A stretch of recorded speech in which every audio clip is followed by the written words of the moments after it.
Baik sebetulnya, hanya yang tinggal itu masalahnya adalah tenggang rasanya, pemilihan jamnya, kegiatan berlangsung, suaranya diatur sedemikian rupa. Kemudian kita juga harus paham sedekat apa antara lokasi kegiatan di sekitarnya, dan di sekitar ini orang beragama apa. Kisah Paulus. Setelah Paulus mendapat pesan dari surga supaya menyeberang ke Makedonia, kami, Paulus dan Silas, bertolak dari Troas dan langsung berlayar ke Samotrake. Keesokan harinya,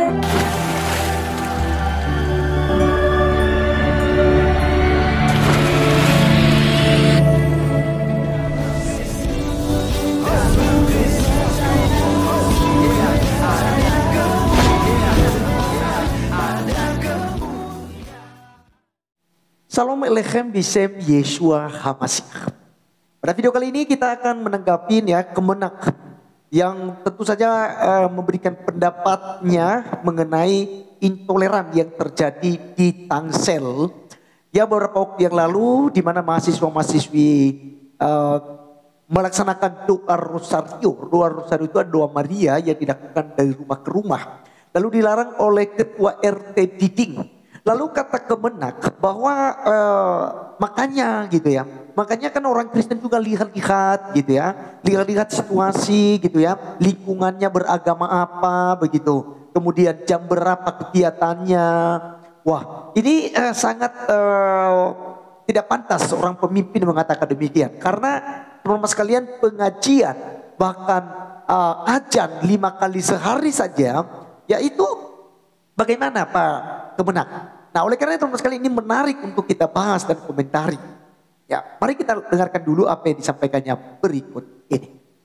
Baik sebetulnya, hanya yang tinggal itu masalahnya adalah tenggang rasanya, pemilihan jamnya, kegiatan berlangsung, suaranya diatur sedemikian rupa. Kemudian kita juga harus paham sedekat apa antara lokasi kegiatan di sekitarnya, dan di sekitar ini orang beragama apa. Ya, teman-teman sekalian, pernyataan seperti ini ya bagi saya sangat konyol ya, sebagai ya konyol. Kenapa konyol ya? Karena sebagai tokoh pemerintah yang bekerja sebagai Kementerian Agama dalam Kabupaten Tangsel, saya pikir ini nggak sepantasnya ngomong seperti itu teman-teman sekalian. Ya, kenapa? Karena kalau kita melihat bagaimana kemudian agama Islam itu membunyikan doa 5 kali sehari ketika azan. Ya kan? Apakah itu di mereka mayoritas, apakah mereka jadi minoritas, apakah mereka hanya sedikit atau banyak di suatu tempat tertentu, selalu mereka menggunakan doa, apakah itu di musola, apakah itu di masjid. Ya, jadi ketika Anda berkata bahwa orang Kristen harus melihat-lihat jam, harus juga melihat waktu, kemudian melihat sekeliling, waktunya apa, siapa, beragama apa yang ada di sekitar. Apakah itu namanya toleransi, Pak? Bapak mestinya belajar toleransi lagi. Ya kan? Orang Kristen di saat ibadah misalnya ibadah Natal, ya kan, ibadah Paskah, yang kebetulan mungkin gerejanya dekat dengan masjid, ya setahu saya, ya itu tidak pernah diberhentikan untuk penggunaan doa untuk melaksanakan yang namanya sholat 5 waktu.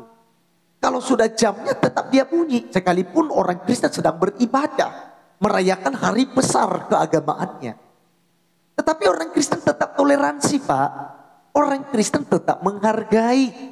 Orang Kristen tidak pernah ribut, tidak pernah menutup musola, tidak pernah menutup masjid hanya karena ya kami mayoritas di suatu tempat tertentu. Di daerah saya, Pak, itu tidak pernah terjadi. Ya, saya sebagai tokoh agama, kadang-kadang di hari besar kami seperti Paskah, yang dimana kami harus berdoa, kemudian kami ada ibadah rumah tangga namanya ibadah komsel, yang kebetulan berdekatan dengan masjid. Ya, karena kami ya udah kumpul, tapi harus ada suara peribadatan dari teman-teman kita muslim. Kami tidak pernah keberatan. Jadi bahasa Anda ini saya pikir nggak pantas. Ya kan? Ini secara tidak langsung Anda mendukung Pak RT Diking sebagai intoleran dan sikap premanisme yang dilakukan kepada kaum minoritas di Tangsel. Jadi Anda sebagai tokoh ya bisa dikategorikan sebagai tokoh agama karena Anda sebagai Kementerian Agama, ya kan? Jadi seharusnya Anda memberikan yang namanya ya edukasi gitu ya, edukasi dan menenangkan situasi, bukan justru menyampaikan hal-hal yang kemudian memojokkan mahasiswa-mahasiswi yang sedang melaksanakan doa rosario. Bagaimana dengan umat Islam yang kemudian berdoa di musola, berdoa di rumah, sholat di rumah dan sebagainya begitu ya. Ya, ngaji ya. Kalau ada pengajian juga kadang-kadang ya dilakukan di jalanan atau ada kegiatan-kegiatan ibadah apa yang kemudian mereka gunakan trotoar. Orang Kristen tidak pernah keberatan, Pak. Ya. Maka saya akan tunjukkan satu video teman-teman sekalian. Ini bagaimana orang Kristen sedang beribadah dan itu ada suara-suara pembacaan pengajian begitu ya, sehingga kemungkinan ya terganggu, non-Islam terganggu, tapi mereka tetap diam, mereka tetap hargai, tetap menganggap bahwa silakan saja kan, itu kan agamamu ya. Kita akan lihat video berikut ini. Kisah Paulus. Setelah Paulus mendapat pesan dari surga supaya menyeberang ke Makedonia, kami, Paulus dan Silas, bertolak dari Troas dan langsung berlayar ke Samotrake. Keesokan harinya,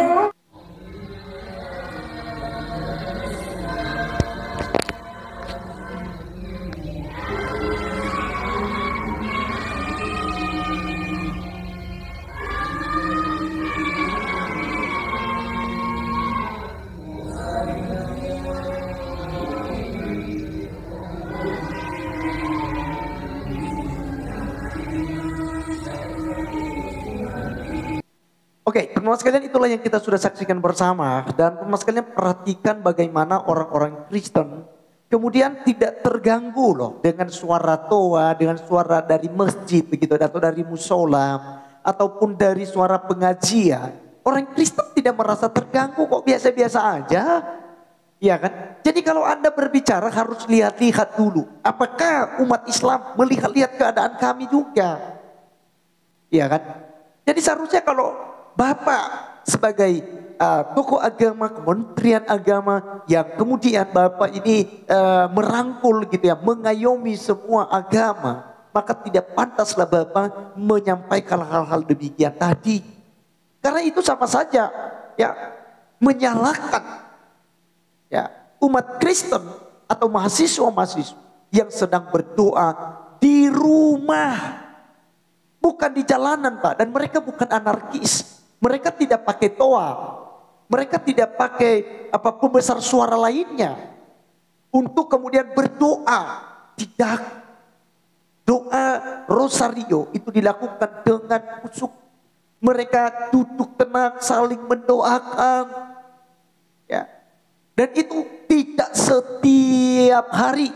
Ya mungkin bertepatan saja di dekat yang rumahnya RT itu. Ya, karena itu pindah-pindah dari rumah ke rumah. Ya, jadi Bapak Kementerian Agama sudah melakukan blunder besar, kesalahan besar untuk menanggapi persoalan yang sedang terjadi di Tangerang Selatan. Ya, Anda bukan mendinginkan situasi, tapi justru Anda memanasin. Ya, sudah terluka, Anda tabur garam, Pak. Anda kasih garam.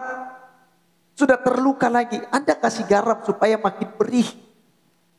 Ya. Ini nggak pantas Anda omong demikian. Ya. Baik teman-teman sekalian, silakan komentar teman-teman, silakan tulis di kolom komentar supaya video ini bisa viral. Ya, komentar Anda sangat berarti juga, supaya sadar, ya supaya dia mengerti tentang toleransi yang sebenarnya. Ya.